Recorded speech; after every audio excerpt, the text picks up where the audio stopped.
murgildu gaitezen Ardi Beltzen artalde horretan, horren saioaren, Ardi Beltzak saioaren bigarren denboraldia aurkeztera atorrelako aurkezlea. Biba Xabin Fernández. Haupa Xabin. Kaixo Xabin, arratsaldeon. Arratsaldeon. Oye, Tori, eskerrik asko etortzeagatik zuei. Xabin, artista. Arratsaldeon. Nola da, galdera batekin hasiko naiz, konfiantzan, Nola da, Ardi Beltzak edo Ardin Beltzak da, Xabin? Ardi Beltzak. Kasuan enea ez diot jarri, zeia nahiko borroka izaten dut izenarekin. Ardi Beltzak. Xabin, baina Ardi Beltzak. Ze galdera da.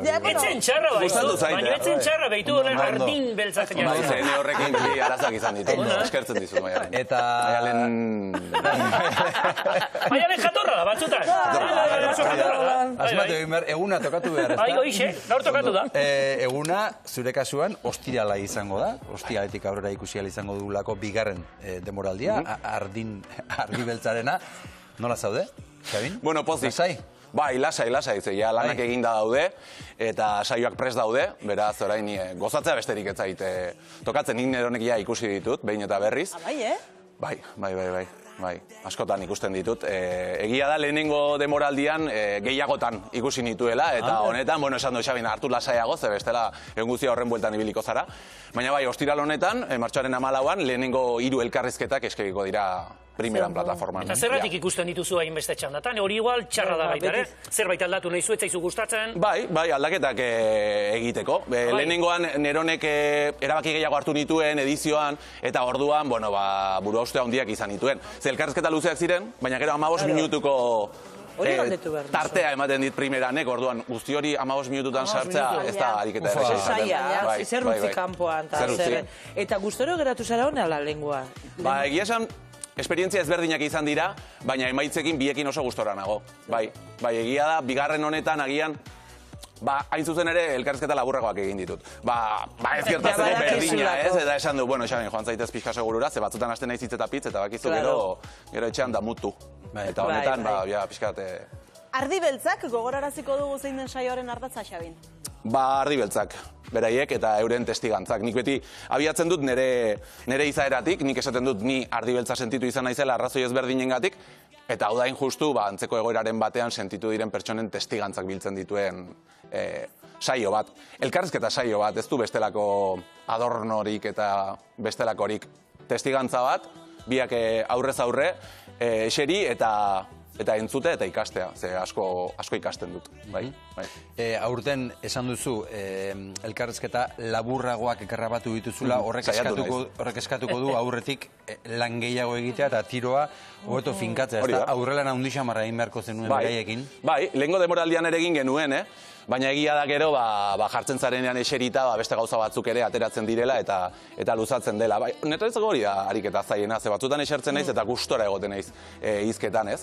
Nik elkarrizketatu esaten nien hasieran kamerak eta ikusiko dituzue, baina 5. minututik aurrera biok bakarrik egongo gara, saiatuko gara biok bakarrik egoten. Eta uste dut lortzen dugula eta orduan batzutan azten zaigula jendea dagoela gure zain. Eta bazkaltzeko zain, eta batzuetan gertatu izan zait, aurtengo honetan moztu didate behin bazkaltzera joan bargina. Goze gara, Gozez. Kitxo. Atzetik hasi ziren keinuak egiten, eta... Abarkatu, zuek aukeratzen dituzuek gonbidatuak edo norbait etorri desatua, nik nire kasua kontatu nahi dut. Pixka denetik, aurretik ere batzuekin hitz egin da neukalako. Bigarren demoraldi honetan guraso zaldatu dut, baita ere, familia zaldatu dut, Irudu Amatxo ekoiztetxarekin aritu naiz lanean, eta oso polita izan da, ze oso taldeko lana izan da hasieratik. Bai produkzioko jendea, gidoilaria, zuzendaria, denak bildu, eta denen artean solastu dugu pixkat perfioien inguruan, profioien inguruan, eta nik uste polita geratu dela, ze bakoitzak bere ekarpenak egiten zituen, eta orduan bilaketa ere gehiago zabaldu da. Xabin, lehen 3 protagonistak Lara Zapiain, Martin Perez eta Palmira Dual izango dira. Ezaugarri fisikoei buruz hitz egingo dugu, besteak beste, zer kontatuko digu bakoitzak, labur tiroa bizkor jota. Bai, lehenengo 3kote honi izenburu hori jarri dugu. Ezinbestean, naiz Ardi Beltza, izan ere begibistan ikusten diren ezaugarriengatik sentitu direlako horrela. Palmira Dual, aurretik ere ezagutzen nuen, bera hijito euskaldun feminista da, eta horrela aurkezten du bere burua, eta, hijitoek bizi duten bazterketari buruz hitz egiten digu, eurek bizi duten errealitateari buruz hitz egiten digu, eta benetan interesgarria da, ze nik asko ikasi dut, ze hijitoen historioa oso ez ezaguna da guretzat, eta berak esaten dit, 600 urte daramatzagu Euskal Herrian, zuekin bizitzen, eta inork ez dakit nola bizi garen, edo ez dakit betiko, ideia batzuk baditugu buruan, molde batzuk baditugu, ez? Baina molde horietatik ateratzen den guztia, ez ezaguna zaigu, edo horrela sentitzen du berak, ez? Orduan, benetan interesgarria Palmirarena. Badugu ikusteko bideo, ez da? Xabi, ikusiko dugu, Palmira. Neri batez ere efektu Pigmaleon gertatu zitzaidan. Azkenean efektu Pigmaleon psikologikoki aztertzen du batzuetan besteak pentsatzen dute gauz batzuk gutaz, ez? Eta orduan zuk hori kumplitzen dezu. Beraien ideia, azkenean zuk bihurtzen zara idei hori, ez? Eta hor, estereotipoak kumplitu nuen.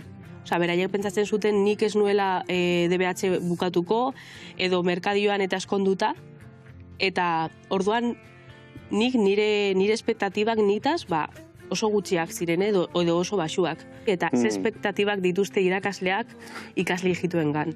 Ze motxilaiarekin ezagutzen dizute. Bizitza hon bat izateko, zuk ikasketak behar dituzu, ez? Eta momentu klabe horretan puskatzea horrela, putada bat. Ze ona, Palmira. Palmira dual, harrigarria da, baina oraindik hala gaude. Bai, horrela gaude, eta gainera berak esaten du, hijitoek bizi duten bazterketa bakarra dela, kasi, ez? Eta beraiek bakarrik daudela, oso bakarrik sentitzen direla, arrazismoaren inguruan hitz egiten dugunean ere batzutan beraiek ez dutela euren burua hor irudikatzen, eta orduan, besteko duten erraminta bakarra hijitoak eurak direla, ez? Eta horregatik beti ematen diotela inbesteko garrantzia gizarteari, familiari, eta alde guztita berak esaten du, beti esaten da, hijito bat ospitalean dagoenean, familia guztia joaten dela.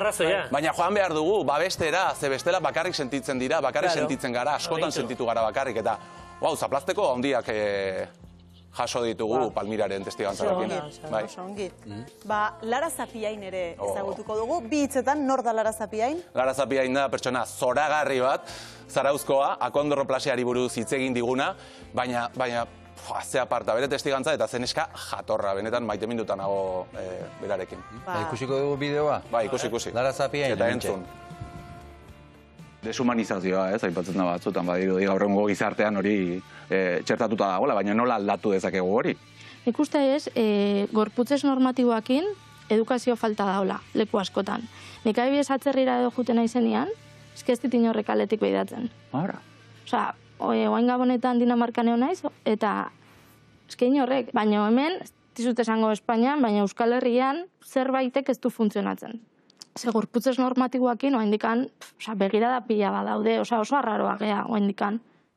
Hori zaska eman diguna, benetan interesgarria gogoeta, Niretzat oso deigarria izan zen hori esan zidanean, eta gainera, gehiago esango dizuet, Palmiraren kasuan eta hirugarren gonbidatuaren kasuan, Martin Perezen kasuan, testigantza antzekoa zen. Eurek esaten dute, hemendik kanpora ez dutela inbesteko begiradarik jasan, eta gero elkarketa egin dugunean, horren inguruan hitz egiten aritu gara. Ez dugu erantzun garbirik atera, ondoriorik atera, zergatik gertatzen ote den hori, baina, badirudi, oraindik badugula zer ikasia.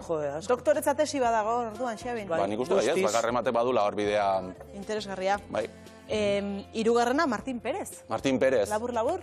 Martin Perez, arantza bifidoaren ondorioz, malformazio genetiko horren ondorioz, gurpildun aulkia izan du beti lagun, txikitatik, eta horrek nola eragin dion kontatzen digu, ez? Kasu honetan, oztopo arkitektonikoi buruz esaten du, askotan hitz egiten dela medioetan, eta, askotan aipatzen diren gauza direla, baina beste oztopo batzuei buruz ere hitz egin digu. Harremantzeko garaian dituen zailtasunen inguruan, sobreprotekzioari buruz ere hitz egiten du, zeberak esaten du, beraz txikiagoa zenean oso babestu da sentitzen zela, etxekoen babesa sentitzen zuela, baina, klaro, egun baten etxetik atera behar duzula, ezta?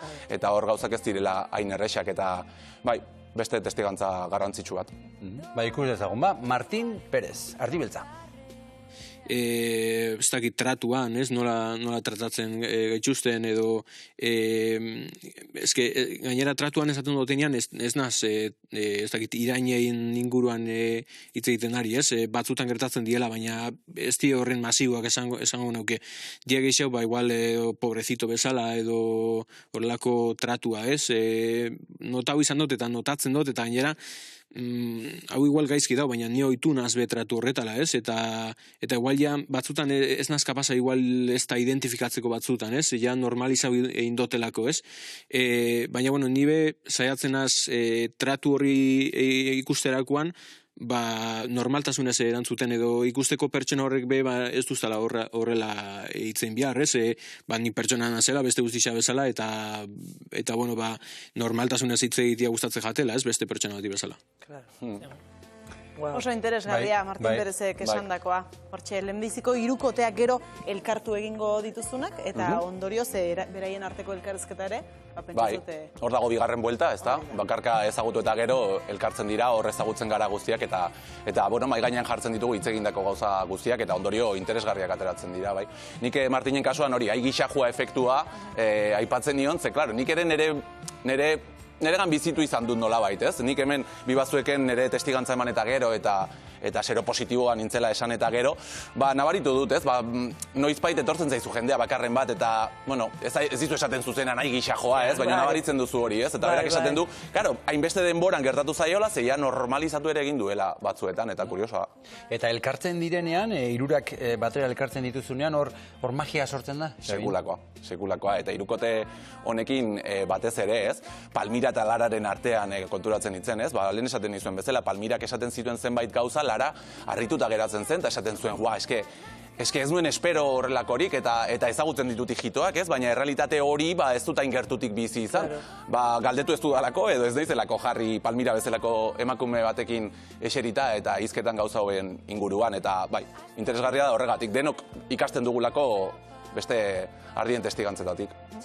Xabin Fernandezekin ari gara, Ardi Beltzak saioari buruz, 3 protagonista aurkeztu dizkiguzu, Palmira Dual, Lara Zapien eta Martin Perez. Zein gehiago ikusiko ditugu? Bigarren hirukoteari jarri digun izenburua da, Ardi Beltza naiz eta zuk ez jakin. Hau da, hauek oharkabean pasa daitezke. Ni ere pixkat talde hortan sartzen naiz, nik ez badizut esaten seropositiboa naizela, bagian ez nauzu ikusten hain beltza, ezta? Eta eurek horrela bizi izan dute.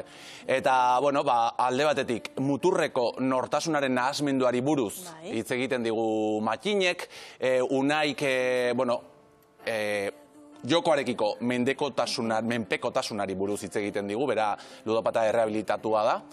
Eta hirugarrena Blanka da, Blanka Bertiz, Blankanieves. Bere izena Blankanieves da, eta nahi zoragarria iruditzen zen. Horrela, edurnet zuri. Eta hau bai izan zen, nik ikusi nuen Blanka eta esan nuen Ardi Beltzak saioan izan nahi dut emakume hau. Eta berak bere sexualitateari buruz hitz egiten digu, eta berak kontatzen digu nola bizi izan zuen bere gaztaroa orain dela 50 urte, 55 urte, Baztango herri txiki batean. Eta oso identifikatuta sentitzen naiz eta askoz ere beranduago bizi nik egoera hori, eta benetan nik oraindik ikusten dut elkarrezketa eta malkoa ateratzen zait. Malkoa ateratzen zait, ze oso gogorra da bere testigantza, baina ze irribarrarekin kontatzen digun eta ze pozik kontatzen digun berak bizitako guztia eta bere bikotekin izandako esperientzia, eta niretzako da denboraldi honetako altxor txikia. Blanka.